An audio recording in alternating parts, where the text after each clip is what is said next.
بیت کوین $1,000,000 میشه دوستان. XRP $100 میشه. نمیفهم اتریوم $10,000 میشه. الا این بخرن که میلیونر میشن صبح. دوستا اشتباه رو نکنین. اشتباهی هست که اصلا جبران نمیشه. اگر شما علاقمند هستین میخواین که یاد بگیرین که چطور ما میتونیم یک حساب بسازیم، در کجا بسازیم، کدام سایت ها هست که ما میتونیم معلومات کسب بکنیم، به چی نوع معلومات ما نیازمند هستیم. من میتونم همراه شما همکاری بکنم. در ظرف 3 روز من میتونم آنلاین همراه شما کمک بکنم تا بتونین یک حساب باز بکنین، در کدام صرافی باشه یا بروکر یا اکسچنج، از کجا شروع بکنم، با چی مقدار پول شروع کنم، چگونه خرید بکنم، چگونه فروش بکنم، چگونه از حساب خود پول انتقال بدم، چگونه پس پول دریافت بکنم.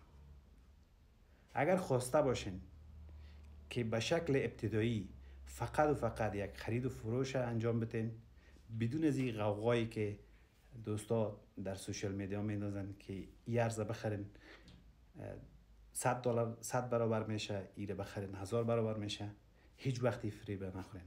حتی اگر من براتون بگویم خودتان با آگاهی خود داخل شوین. تصمیم گیرنده خودتان هستین. معلومات از هر کس کسب بکنین ولی تصمیم خودتان بگیرین. حالا اگر خواسته باشین که در ظرف 3 روز فقط در بخش اثبات خرید و فروش بلد شوین، حساب بسازین، سایت ها را بلد شوین، به شکل ابتدایی موضوعات بنیادی را یا فاندامنتال بلد باشین، موضوعات تکنیکال بلد باشین، من میتونم همراه شما همکاری بکنم و به شکل آنلاین از 0 تا می مرحله را همراه شما کار بکنم. اگر خواستین بیشتر یاد بگیرین، ترید بلد شوین، از لیوریج چطور استفاده بکنیم، 1 هفته در بر میگیره. هیچ تشویش نداشته باشین. آنقدر که سخت ساختن که میگن این پکیجای ما رو بخرین فلان و فلان، اصلا تشویش نکنین. اونقدر کار سخت نیست ولی زحمت کار داره. شما میتونین با سادگی کار یاد بگیرین. در کنار از این کار دارین میتونین یک کار جانبیم داشته باشین. امکان داره که شما با پول بسیار کم یک پول کلان به دست بیارین. خب اگر خواسته باشین میتونین با من به تماس شوین.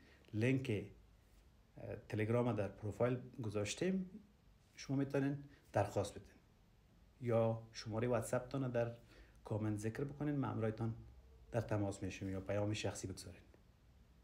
بسیار آسان به شکل بسیار عامیانه میتونم همراهتان صحبت بکنم و یک اکانت بسازیم و کار خدا بخیر شروع بکنیم. اگر علاقمند بودین من در خدمت هستم. در قسمت فیسش هر کسی که علاقمند بود همراهشان شخصی برایشان جوابشان خواهم داد. ممنون شما.